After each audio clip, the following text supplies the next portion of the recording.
ndabasuhuza mwese abaduteze amatwi muri iki gitondo cyangwa se mu mugoroba cyangwa se amasaha y'igicamunsi bitewe n'igihe wumvira iki kiganiro kandi binatewe n'umugabane wo ku isi uriho bitewe n'amasaha atandukanye twese tubamo, ari abari mu Rwanda, ari abari mu bindi bihugu bidukikije hafi, Burundi, Congo, Tanzania, Kenya, Uganda, ndetse n'abari hirya yaho no ku yindi migabane y'isi batwumva badukurikiye. Mwese ndabasuhuje kandi mbifurije kugubwa neza no kuba mwaramutse neza no kuba muri iki gitondo mufite impagarike, no kuba kandi mbashimira ko mukurikira ibiganiro byacu bidufasha twese kwitekerezaho no kumenya neza abo turi bo. Ni ukuvuga ngo rero twabonye mu kiganiro cy'ubushize, ariko mbere y'uko wenda ibi mbigarukaho nongeye kubibutsa yuko kugira ngo ibiganiro mujye mubibona ku gihe kandi mubibone mu buryo bwuzuye uko bikurikirana, ukwiriye gukanda subscribe cyangwa se sabone kuri ka kazogera niba utarabikora, kugira ngo ujye ubona ibi biganiro kandi ubibone ku gihe bitaramara igihe kinini. Kugenda ubikurikiranya rero niko ugenda urushaho gusobanukirwa, ugenda urushaho kwisuzuma, ugenda urushaho kumenya neza uwo uri we, ariko nanone unavuga uti nubwo wenda ameze gutya bitameze neza n'iki byose, ariko nshobora kwishakamo iki ni igisubizo, cyangwa se nkagira abo ngisha inama bari hafi yanjye. Nongere mbasabe kandi ko bishobotse mwajya mutubwira muri comment uburyo ibi biganiro bibafasha, kugira ngo nanone tumenye cyangwa se muvuge muti iki kiganiro ni cyiza, ariko wenda mutanze n'ikiganiro kuri iriya nsanganyamatsiko iyi n'iyi, nabyo byadufasha kandi twayitegura twese bikatugirira umumaro. Bipfa kutajya hanze y'umurongo w'ibiganiro dutanga, ariko niba biri mu murongo y'ibiganiro dutanga rwose twabitegura kandi tukabisangira twese bikadufasha. Rero ndagira ngo nkumenyeshe yuko cyangwa se nkwibutse yuko ubushize twatangiye ikiganiro igice cya mbere kivuga ku imirebere ya muntu.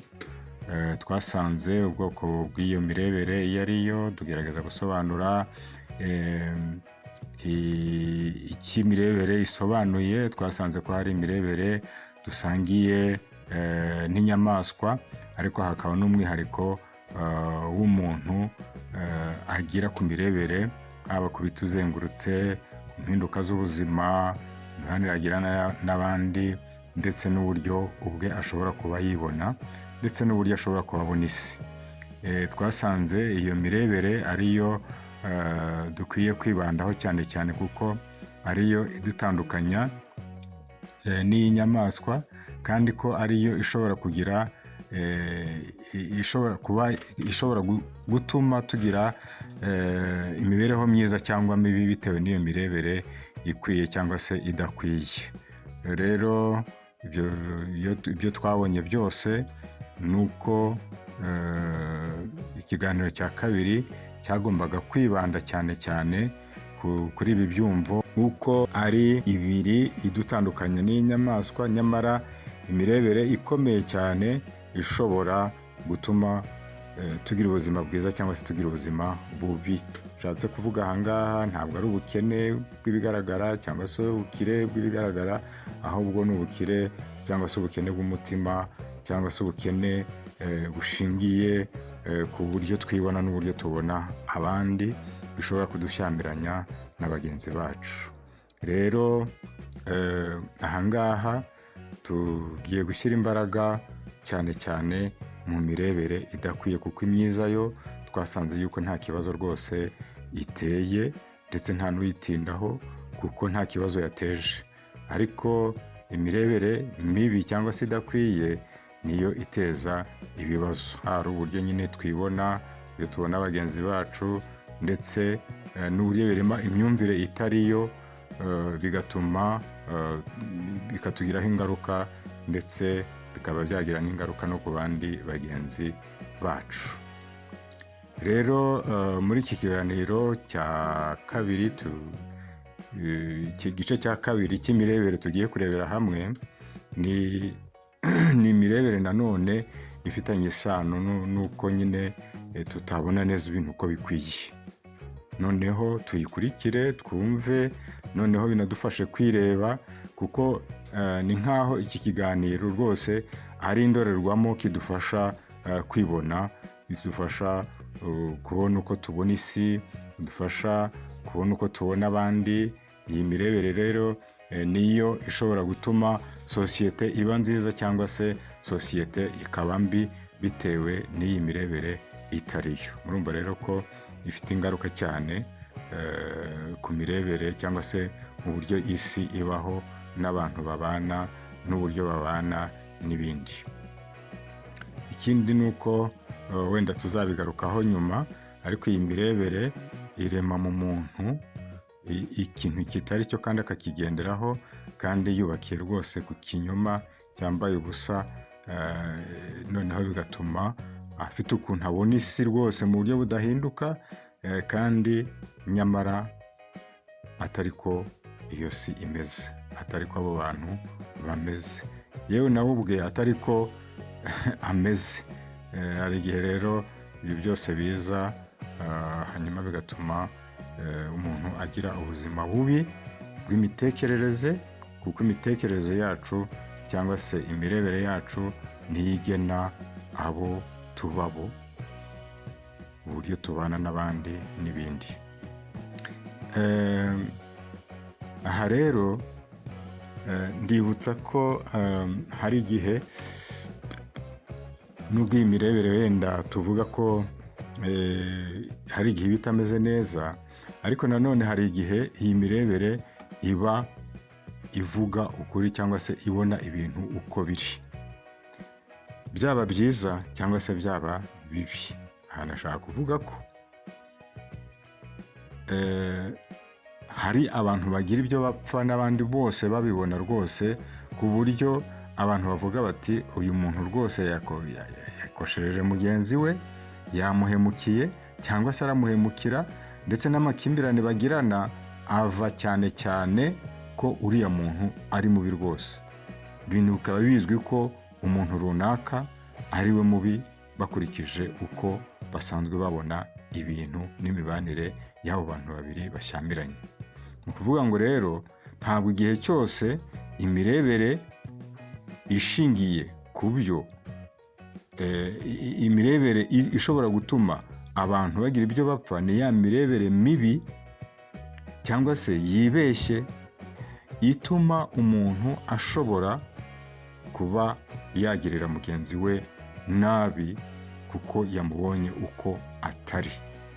Ariko ahangaha turavuga cyane cyane iyi mirebere, ariko bidasobanuye yuko igihe cyose ibishyamiranyije abantu hagati ya babiri cyangwa se abantu barenze umwe, igihe cyose ntabwo ari uko biba bishingiye ku mirebere mibi. Tubyumve neza, tutaza kubyitiranya, kuko wenda twavuga tuti abashyamiranye bose bombi bafite imirebere mibi. Oya, icyakora birashoboka ko turaza kubibona nuko abo bantu babiri nubwo wenda baba bashyamiranye ndetse bafite n'ibyo bapfa bigaragara byumvikana, ndetse hari n'urenganya undi, bishoboka ko nabo bakwishaka mu gisubizo bakakibona, batagiye mu manza, batagiye mu bikomeza kubashyamiranya ubuzima bwabo bwose. Hano rero ndagira ngo tubanze turebe uko Imana ishobora kubonwa mu mboni z'imirebere itariyo, mboni z'imirebere itariyo cyangwa se imirebere yibeshye. Hari abantu benshi bavuga ko Imana ari nyagitugu, Imana irabera, igirira abandi neza, njye sinzi icyo yampoye rwose. nta gaciro mfite imbere yayo, dore ndi umukene, dore ndi nyakamwe, dore ibi n'ibi, dore Imana rwose banza ngewe yaranyibagiwe, nta gaciro mfite mu maso yayo.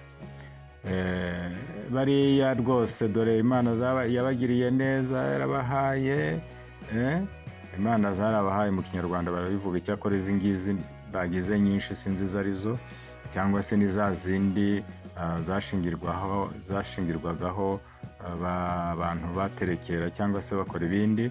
Ariko ahangaha bishatse kuvuga ko nyine abandi nibo Imana yagiriye neza, ngewe rwose ntabwo mbona cyangwa sinumva, cyangwa se nge nubwo hakorwa iki n'ubundi ntacyo byamarira, kuko Imana yamaze kunkatira urubanza rwanjye nyine.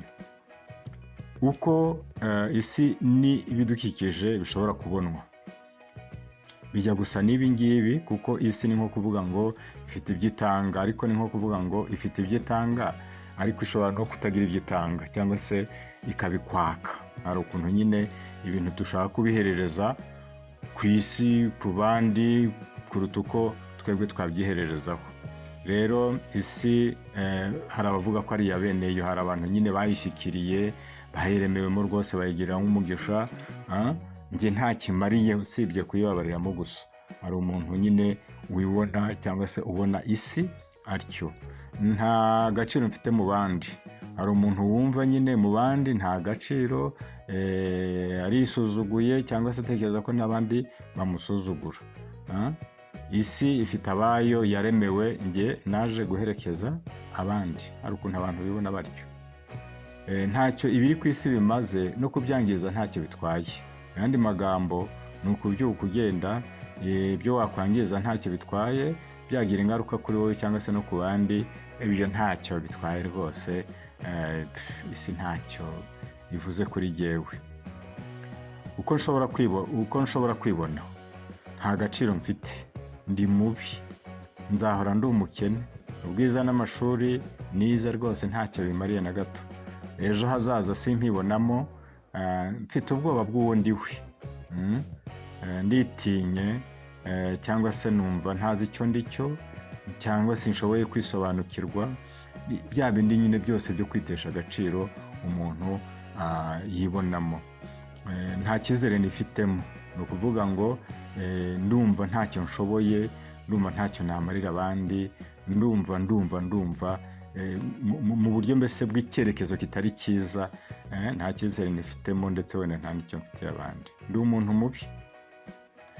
Uko nshobora kubona noneho abandi, uko nshobora kubona mugenzi wanjye,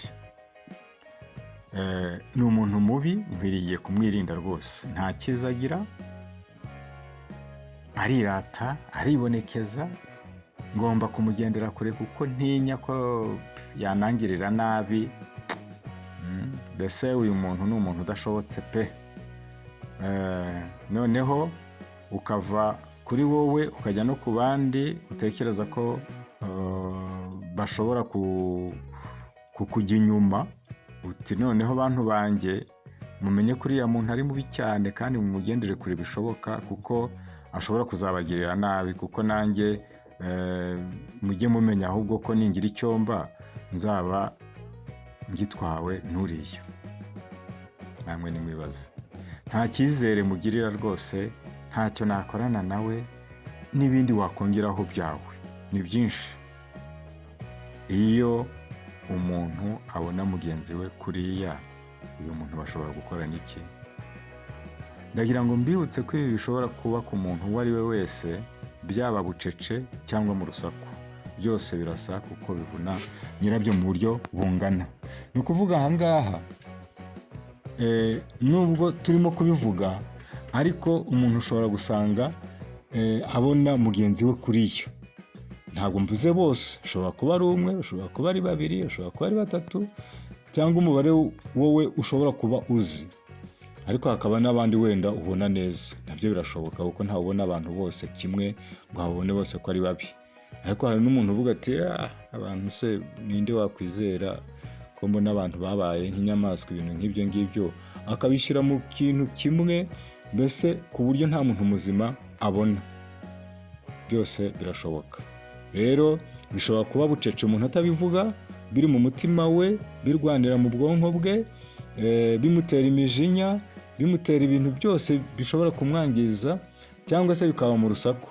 Ni ukuvuga ngo umuntu noneho avuye muri bya bindi, muri kwa guceceka, noneho agiye kubivuga, ariko ntabivuga nk'ushaka igisubizo, ahubwo abivuga abyemeza nyine nk'uko we imyemerere ye cyangwa se imyumvire ye cyangwa se imirebere ye iteye. Kenshi hari n'igihe aba ashaka nyine kwishakira nyine amajwi y'abandi bantu kugira ngo aharabike, hanyuma abantu bagenze bate bamwumve cyangwa se babitware uko nawe abishaka. Ikibabaje ni uko ibi bikunze kuba hagati y'abantu bari basanzwe ari abavandimwe cyangwa inshuti z'akadasohoka, bakaba banzi mu buryo bukomeye cyane, nk'uko bisanzwe bivugwa ngo abafite icyo bapfana nibo bagira n'ibyo bapfa koko, kuko uwo mutagira icyo mupfa se wa mugani ngo mutafite icyo mupfana mwapfa iki? Umuntu wigendera. Hari n'abantu bagira nabi mu muhanda, umuntu akaba yanagutuka n'iki byose, ariko iyo utamuzi ejo uba wanamwibagiwe kuko nta kindi kintu muhuriyeho, cyangwa se ukamugaya ukamunenga ukavuga uti uriya muntu ntabwo ari muzima. Ariko uwo musangiye amaraso, inshuti yawe y'akadasohoka, birakubabaza cyane ku buryo nyine ari we utangira kugiraho ikibazo kurusha abandi bantu bo hanze.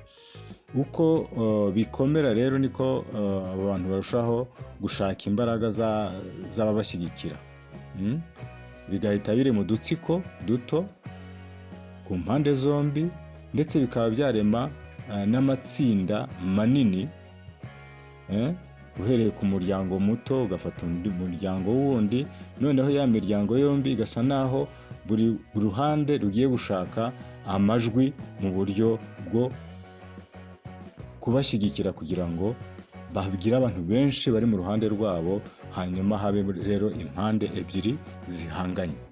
Bishobora rero kuva ku muntu umwe bigafata itsinda rito cyangwa se udutsiko duto, hanyuma bigafata n'amatsinda manini.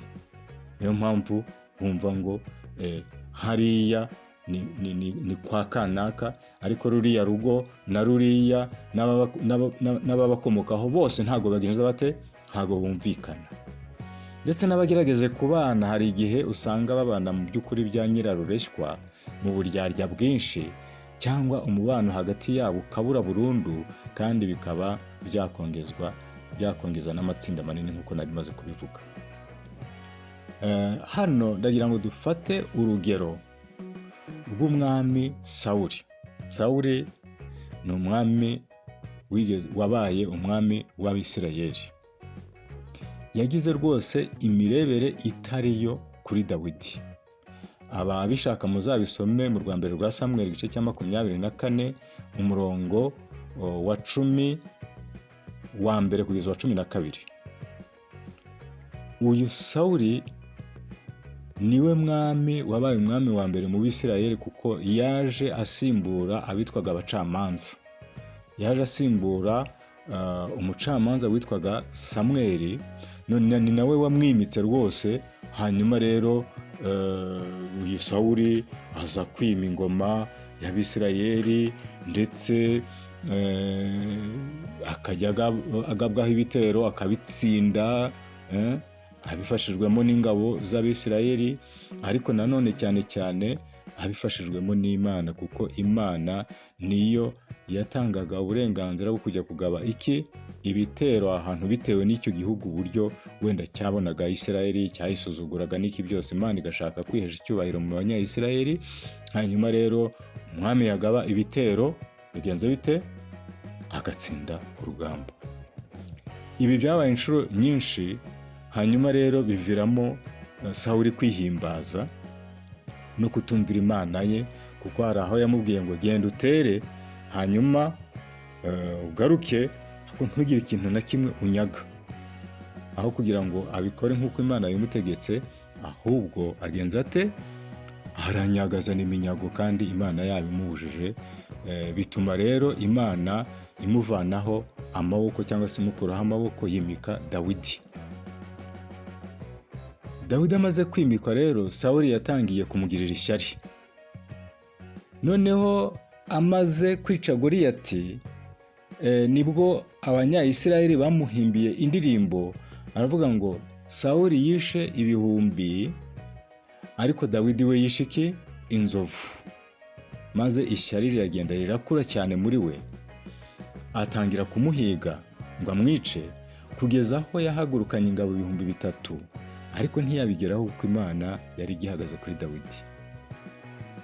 Noneho mwumva ikinyuranyo rero cy'imirebere ya Dawidi. Dawidi yamubonye urwaho igihe Sawuli yari yinjiye mu buvumo. Ubuvumo Dawidi yarimo amutambukaho, hanyuma Dawidi afata ikinyita cyangwa se umwenda we arawushwanyura kugira ngo aze kwibaza ese uyu mwenda washwanywe nande. Hanyuma agisohoka rero, Dawidi amwereka ko yari amufite mu kiganza, ariko ntabwo yigeze abikora. Aravuga ati ntabwo nakwica umwami wimikishijwe amavuta, ni ukuvuga ngo washyizweho n'Imana, ngo abanijye ujya kumwica. Nawe udukurikiye rero ushobora kubona ingero nyinshi mu mibereho y'abantu bameze batya. Kubera imirebere mibi, ugasanga umuntu ageze n'igihe yakumva ko yakwangiza ubuzima bwa mugenzi we. None iyi mirebere itari yo ku cyabaye ituruka he? Ituruka ku kugira imyumvire itandukanye ku bintu runaka. Ariko ibyo ntabwo byakagombye no gutera ibibazo mu gihe ntawe bishobora kubangamira ku buzima bwe. Twese dufite imyumvire itandukanye ku bintu, ariko nanone ntabwo bikwiriye kudushyamiranya ngo bitume twumva yuko umuntu bwatekereje mu buryo butameze nk'ubwacu, twumva ko yabiryozwa cyangwa se byakabaye ikibazo kuri we cyangwa kuri twebwe. Kwiyumvamo umuntu utekereza ku myumvire, kwiyumvamo umuntu utekereza ko imyumvire ye n'ibitekerezo bye byayobora abandi, byaba bivuzwe cyangwa bitavuzwe. Ni ukuvuga ngo imyumvire ushobora kuyigira ariko sinyigaragaze ngo mvuge ngo ibi bimeze gutya na gutya, ariko imbere y'ikibazo runaka cyangwa imbere y'abantu runaka nkaba afite imyumvire, naba nyigaragaje cyangwa se ntayigaragaje, ariko ngatekereza ko ibitekerezo byanjye cyangwa se imyumvire yanjye iri hejuru y'iy'abandi bose. Noneho rero murebe ikindi kibazo kiri kugira neza, gutanga no gushaka gukurikirana ko ibyo watanze biri gukoreshwa n'uwo wabihaye kandi mudasangiye rwose umushinga. Cyangwa gutanga ariko ukavuga uti mbere y'uko ibyanjye bisohoka hari ibyo nawe ugomba kuzana. Donc bikitwa ko ari ukugira neza mu by'ukuri, ariko ugasanga wa muntu usa naho wamugize iki? Ingwate yawe. Uramukurikirana kandi byitwa ko wamuhaye. Ntabwo ari inguzanyo azishyura, ntabwo ayo mafaranga wayarekuye ubishaka, cyangwa se icyo gikorwa cyiza wamugiriye wabikoze ugishaka, ariko noneho ugatangira gukurikirana uburyo icyo kintu gikoreshwa. Ahangaha wa muntu nyine wamugeze ingwate, urumva uba ufite imirebere mibi itari yo kuri we. Kwiyumvamo ububasha ku muntu n'iterabwoba rimwereka ko atagendeye ku bitekerezo n'ubushake byawe, uri bumukupira amashanyarazi. Hari abantu bumva ko nyine ari bwo yagiriye umuntu neza, akiyumvamo ububasha ko ku muntu n'iterabwoba. Ahangaha hari igihe bikunze kugaragara wenda ku bakoresha, ntawe kumva ko umuntu ari bumukoresha icyo ashaka kubera ko yamuhaye akazi cyangwa se amukorera, cyangwa se yaba atabikoze gutyo akamwereka ko nyine ari bumukupira iki? Amashanyarazi. Gutekereza ko ari wowe mwiza, ko icyagushamiranye na mugenzi wawe ari we ugomba kuba nyirabayazana. namwe mwibaze vraiment. Niwe ugomba kuba nyirabayazana kandi agomba kubiryozwa rwose. Gutunga umutima utababarira ni ikibazo gikomeye cyane.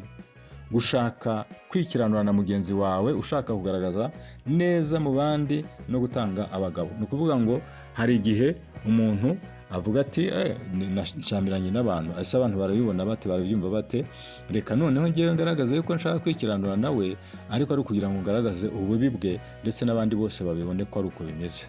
Kwikunda gukabije, kuba umwemera gato, kuba umwemera gato, kumva ibintu by'umuntu aje kubiseho ibintu nawe ukabitwara uko nguko ugahaguruka, ugasanga ari ikibazo. Yacumbagiraga, ni ukuvuga ngo ushobora kuba ufitanye isano n'umuntu, ariko umuntu yaragiye afata kamwe, tubiri, dutatu, tune, dutanu, tugenda twiyungikanya ari twinshi, noneho iyo sano iyo yacumbagiraga n'ubundi igikurikiraho nuko nyine ya mirebere itariyo yiyongera kandi ikarushaho kugira imbaraga mu muntu. Kuba nta kirusha umuntu umutima gushukana. Bavandimwe, mbabwire yuko mbere yo gutekereza ikintu cyangwa se umuntu kumutekereza nabi, ujye ubanza ujye umenya ko ufite umutima ushukana. Ushobora kwibeshya cyane kubera ko umutima wawe wagushutse. Birashoboka ko naba cyangwa wowe ufite ibi byose cyangwa bimwe muri byo, niyo cyaba kimwe cyatuma ugira imirebere itari yo kuri mugenzi wawe, ndetse ukamukatira rwose urubanza rwa kibera cyangwa urwo gupfa, ukamwita uko ushaka kugira ngo uhaze kwikunda kwawe. Nk'uko rero twabibonye mu biganiro byabanje, mu maso y'abantu hari ibyiza buri wese yibitsemo, ariko hari n'ububi yibitsemo. Ntibishoboka ko umuntu yavugwa neza n'abantu bose, ku rundi ruhande n'umubi ntiyabura rwose ikiza na kimwe agira cyangwa se agirira abandi. Kubera ko abantu twese tubisangiye, aho gutekereza ko abandi ari bo babi cyangwa se kugira imirebere itariyo, kandi dukwiriye kubanza kwireba twebwe ubwacu, tukamenya ububi bwacu. Wa mutima udushuka ko turi beza, ahubwo tukabona ububi bwacu nk'uko buri. Noneho bikatuganisha ku kwiyunga hakiri kare, kandi buri wese akagaragaza ububi bwe, bakabona gusabana imbabazi. Kuko iyo abantu bashyamiranye, burya bombi mu buryo bumwe cyangwa ubundi hari uwakoze, hari n'uwakira. Akenshi uwakira nawe ashobora kutihanganira icyabaye, agakoresha uburakari, nawe agakomeretsa mugenzi we. Hagakurikiraho kwitana ba mwana, buri wese ashaka kwirengera, ubundi ibyari byoroshye bigahinduka umusozi rwose. Iyo rero bidakemuwe hakiri kare, mu buryo buri wese yemera uruhare rwe uko rwaba rungana kose, nibyo bibyara imirebere itariyo kuri buri wese. Buri wese agaha mugenzi we amazina atariyo, buri wese agatangira kwikanga mugenzi we, ndetse abantu bagatangira gutandukana batyo. Nibutse ko ibi bishobora kuba hagati y'abantu bakuru, hagati y'abato, hagati y'abakuru n'abato. Ingaruka z'imirebere itariyo ku muntu rero, kugabanuka cyangwa gucika kw'imibanire biciye mu makimbirane yavutse ashingiye ku mirebere no kwitana amazina atariyo. Mwese murabyumva, ingaruka ziroroshye kuzibona. Gutakarizanya icyizere, rimwe na rimwe kugira umutima ucira urubanza, ariko ukanga kuva ku rubanza waciriye mugenzi wawe. Icyo bita ambivalence mu Gifaransa. Ni ukuvuga ngo mbese namaze kumukatira urubanza, donc namuciriye urubanza muri njyewe, ariko nanjye numva nicira urubanza. Wenda hari igihe ngaruka ku mibanire yanjye nawe ya kera, hanyuma nkumva hari shobora kuba namukenera, ariko nkongera nkagaruka nkinangira umutima, bigatuma rero ntamwegera. Gucika ururondogoro ubibwira n'utari ngombwa, icyo bita vagabondage. Ibyaha binini byo gushaka amaboko kugira ngo nyine abantu bose bamutware nk'uko nawe umutwara. Kurema amatsinda ashingiye ku marangamutima ku mpande zombi byamunyangire. kubiba inzangano hagati y'abagize imiryango yombi n'abandi bashamikiyeho, nigeze kubivuga haruguru, bashobora kuvamo inzigo no guhangana ubuzima bwabo bwose. Umuntu ahora ku rugamba ariko adashyikira uwo atekereza ko barwana. Ni ukuvuga ngo uru rugamba hari igihe umuntu arurwana wenyine ariko mu by'ukuri adashobora kurutsinda bitewe n'uko wa muntu bahanganye hari igihe bahanganiye mu ntekerezo ndetse no mu bikorwa wenda byangiza, ariko mu by'ukuri badashobora guhura ngo bahangane nyine mu buryo bugaragara cyangwa se mu buryo bufatika. None icyakorwa ni iki kugira ngo ibi bintu byose bishakirwe ibisubizo? Nubwo bigoye, kugaruka ku byiza byaranze ubuzima, imirebere itariyo itaraza. Hari ahantu nari mvuze ibyo guca urubanza no kugira umutima ugucira urubanza. Rero iki gihe ni ukuvuga ngo hari igihe ukumbura ya mibereho mwari mufitanye imbere mutaragira icyo mupfa, cyangwa se utaramugiraho imirebere itari myiza. Noneho ibi bibusaba ngo kugaruka ku byiza byaranze ubuzima bwanyu cyangwa se bwawe nawe, imirebere itariyo itaraza, no kwemeranya ko ikumbuwe kuri buri ruhande. Kuvuga ngo twese turahura tukavuga ati ariko ibi bintu ko mbona twari tubanye neza, ko twari dufite amahoro twese, kuki ibi bintu bikomeza gukomeza gutya? Ahubwo reka twicare twese turebe ibyiza byaturanze, hanyuma tugire uko tunabikemura, twibukiranye isoko n'uburyo imirebere itariyo yateje imibanire mibi n'ingaruka byateje kuri buri ruhande. Ni ukuvuga aha ngaha ntabwo ujya ku ngaruka mbere yo kumenya isoko byaturutseho. Ni ukuvuga ngo aha niho usubira ukamenya umuzi wabyo, noneho mwarangiza ukavuga muti dore n'ingaruka byaduteje, dukwiriye rero kubona igisubizo muri ubu buryo. Kwemera ko kwa buri ruhande uruhare rwa buri wese no kubabazwa n'ibyo mwangije kuri mwe, ku miryango no ku bandi byaba byaragizeho ingaruka. Gusabana imbabazi bivuye ku mutima no kuzitanga kwa buri ruhande bivuye ku mutima. Gusubira ku mubano wa mbere hirindwa kongera kubakira ku mirebere itariyo, ahubwo ikibaye kikaganirwaho mu maguru mashya, kitarahabwa isura itariyo mu bisobanuro ubwonko bugiha. Gusobanukirwa n'ububi bwacu no kubona akaga twateza abandi byatuma twitonda kubacira imanza mu mitima yacu. Twerekeza ku musozo w'iki kiganiro rero, wowe wagikurikiye n'abandi bazacyumva vuba cyangwa bitinze, ndagira ngo wigarukemo wisuzume mu nguni zose z'imirebere yawe wihereyeho, ugere kuri mugenzi wawe utekereze izi ngingo zavuzwe haruguru, ubanze guhura nawe ubwawe, wiganirize, wumve ububabare byaguteje, ufate umwanzuro mwiza wo gusanga mugenzi wawe musabane imbabazi, ubeho ubuzima bubohotse kandi ugire umudendezo nyakuri. Nibutse ko nubwo imirebere ku bibazo wagiranye na mugenzi wawe ko nubwo yaba ari ukuri, kwiyunga nawe igihe cyose no kumubabarira nabyo birakubohora kandi bikakuzanira umudendezo. Ni ukuvuga ngo si ngombwa ko biba bishingiye ku mirebere mibi gusa, ahubwo nubwo byaba ari ukuri kw'ibyabaye hagati yawe n'undi muntu, ni byiza yuko mwikiranura. Mu gihe rero ufashe umwanya wo kwitekerezaho bishingiye ku gushaka igisubizo nta buryarya imbere y'Imana, mbere y'uko usanga mugenzi wawe ngo mwikiranure, kandi mbere y'uko